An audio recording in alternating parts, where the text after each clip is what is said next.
Hey guys, it's me again. Again, I'm tired and I've not had the greatest day. Just not a whole lot has gone right. I'm not saying that nothing went right, but not a whole lot went right. And those kind of days just aren't fun. They're just exhausting, especially during finals week. So, anyway, enough about that, I guess, for now. I didn't have any questions for this week, which is fine, but I do appreciate questions. They're really fun to answer, makes me think, gives me something to ramble about. But the vlog day question for day 3 is talk about your favorite book. And, I don't even know if I really have one. I haven't really been able to read a whole lot lately, just because of school and everything. The last book that I read for school that I can remember just absolutely loving was Great Expectations, which is a cliche and probably like a little snotty, but it was just really good. And I don't usually like 19th century literature, but Dickens is just amazing. He's a genius. And actually, if I can find it,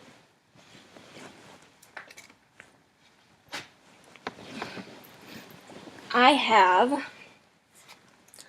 a gigantic book of 5 of his books that I got for a present. Sorry, it's backwards, but this was super exciting, fancy looking, and let's see, why did I like the book? I think I liked it mostly because of how it was written.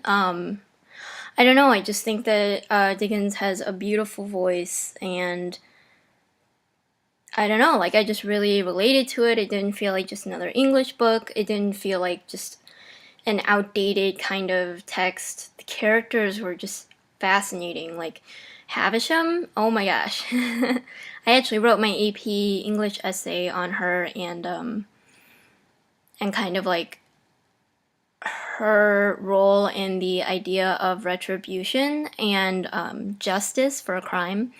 So kind of the idea of how she was trying to get revenge on sorry, spoiler alert.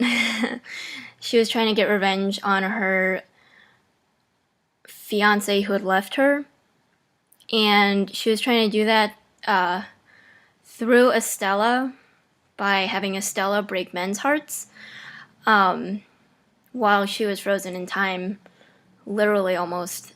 I mean, it was a lot better than what I'm explaining, but that was the basic premise of the essay, was the idea of redistributing a sense of retribution when you can't do it yourself.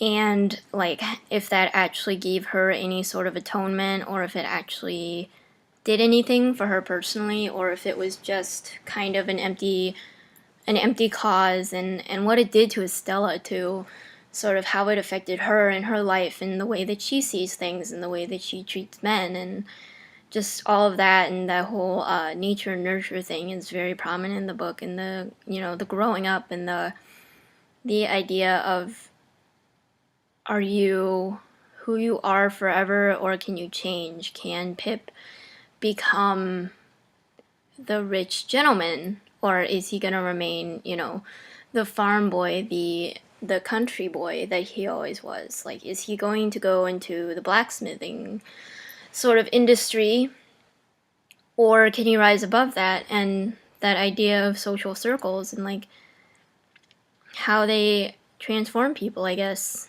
and how much people try to get out of them and then realize what was there that they missed. And so I really love that book. I name everything Pip now. Just because I loved Pip the character so much.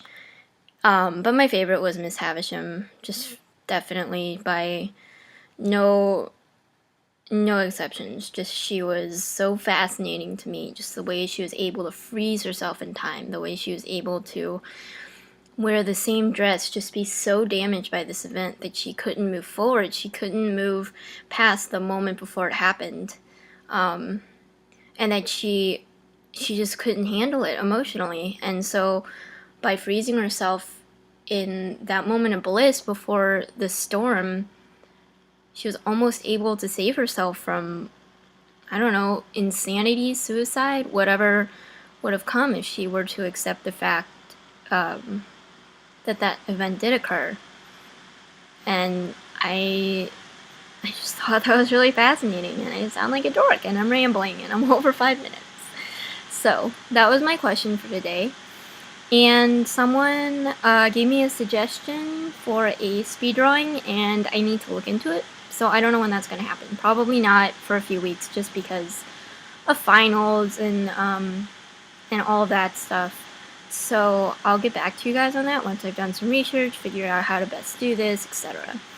So thanks for listening, and I'll talk to you tomorrow.